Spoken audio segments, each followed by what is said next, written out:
So we're joined by the Quebe Sisters, and in order, and I don't know if that's by age, height, or talent. I'll let you figure that out. Sophia, Hulda, and Grace. So it's I had not seen you perform in quite a while, and you're always pretty darn flawless. I particularly enjoyed though watching you. We're on a cruise ship, and you trying to maintain your balance. It was almost the definition of sisterly love, holding each other up. Exactly. Yeah, I mean, we all sing around one mic, so stepping in and out of the mic to play and fiddle. Yeah, we wore flats. Yes, no heels. The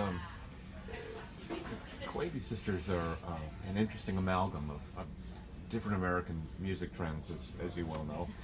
I'm sure people mention the Andrews Sisters to you, and all the great three-part harmony sister acts, particularly in the heyday of the 40s and early 50s, and yet obviously very strong bluegrass underpinning.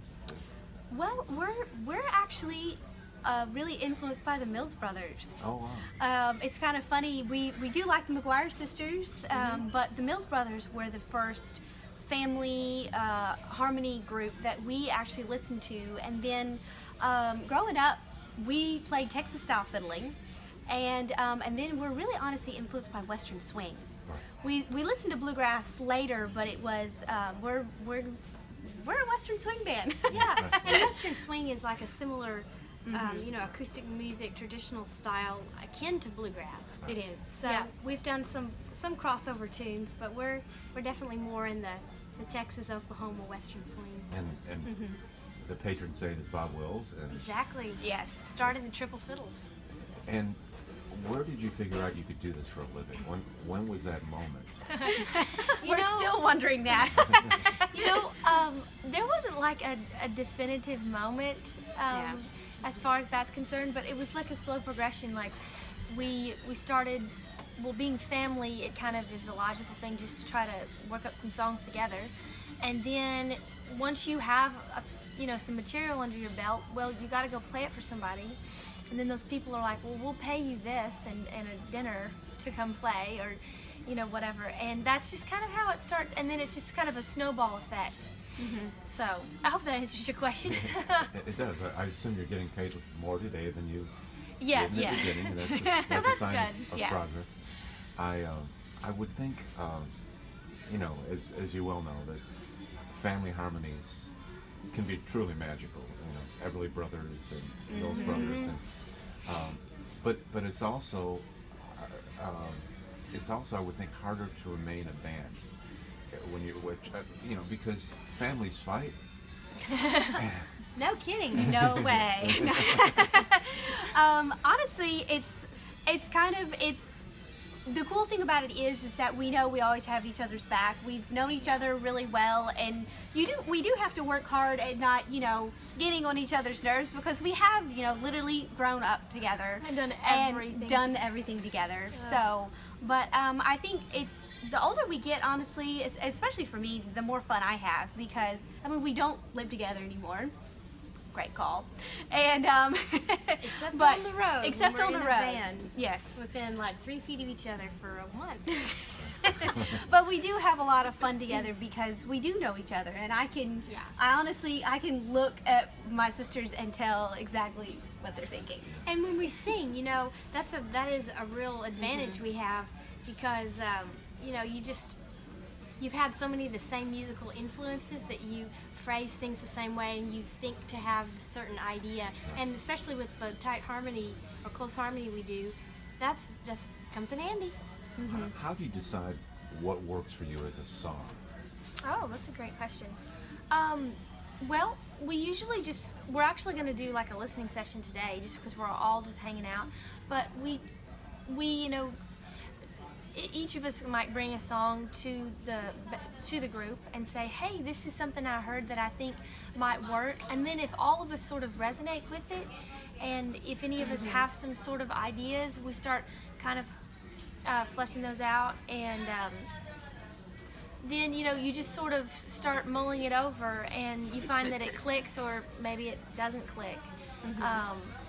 And that's kind of how we do it. So do you, Yeah. a lot of the material you do is classic. It has its origins decades ago. Do you actively look for something written in 2016 or 2017? Yeah, I mean, we look at for- anything that we like. Yeah. Basically, like we were looking at some songs that are completely brand new that an artist sent to us, and then some of our own original material, and then digging way back into catalogs that have been almost forgotten. So. Basically finding tunes, if you will, that we can take, and I mean, we definitely do play, classic standards, but especially recently we've been trying to find songs that it's a tune that someone else maybe has recorded, but a lot of people don't know it, and we can take it and kind of make it into our own song. So that's kind of a fun thing, which, I mean, most artists do that too, so we're not original on that. Are there any contemporary acts that you admire now that do something, yeah. not necessarily There's what you do, so but many. that you view as a kind of a genre-related act, even? Yeah, there's so many. I mean, there's so many Gosh. great bands. I mean, on the boat, I've enjoyed hearing everybody on the cruise. You'll go hear a show, and you hear a standard, and then a original, and so that's really cool. Let's see, like Marty Stewart's band is definitely He's a great genre live specific. act. Ricky Skaggs. Yeah, I mean, so many artists. The I'm drawing Rosenberg Trio. Oh yeah, Bunch Rosenberg. Brothers. I mean, they're like traditional, but yet pushing the boundaries. So, I mean, There's so many.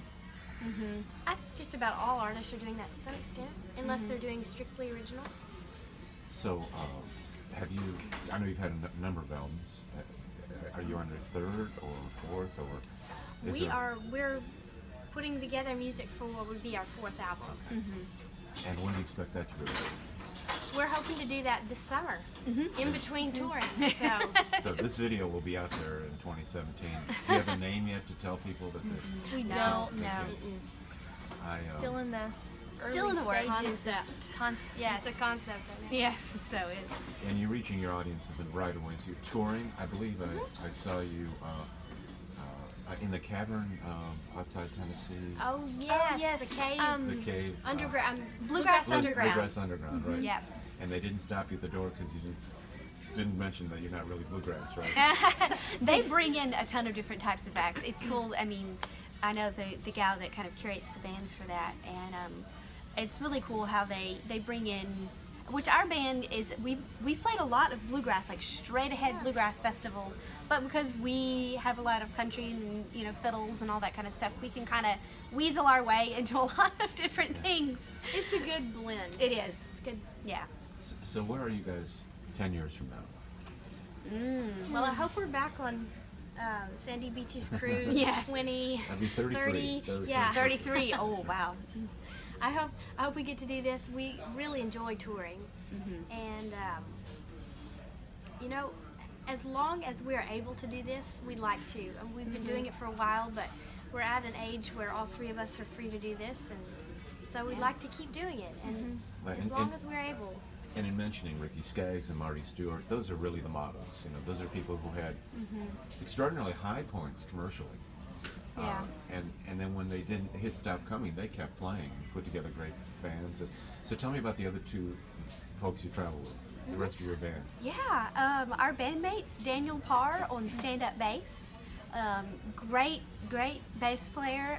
Found him about 2 years ago. And just super awesome guy and killer player, great team player. So, and then we have Simon Stipp on archtop guitar, and the three of us have known Simon for our whole lives. So we've all grown up in the Texas fiddle world together, and played music when we were younger, and so it was we talked him into joining our band a couple years ago, and it's been a lot of fun ever since. I first saw you guys on the boat probably 2 years ago. Is it your third or fourth year? This is our second year. Oh, so then it wasn't that long ago. It was just a year ago. When I saw you on the cruise a year ago, I went back and wrote about the thing, and I just said you were a revelation. And Thanks. it's you're obviously very talented.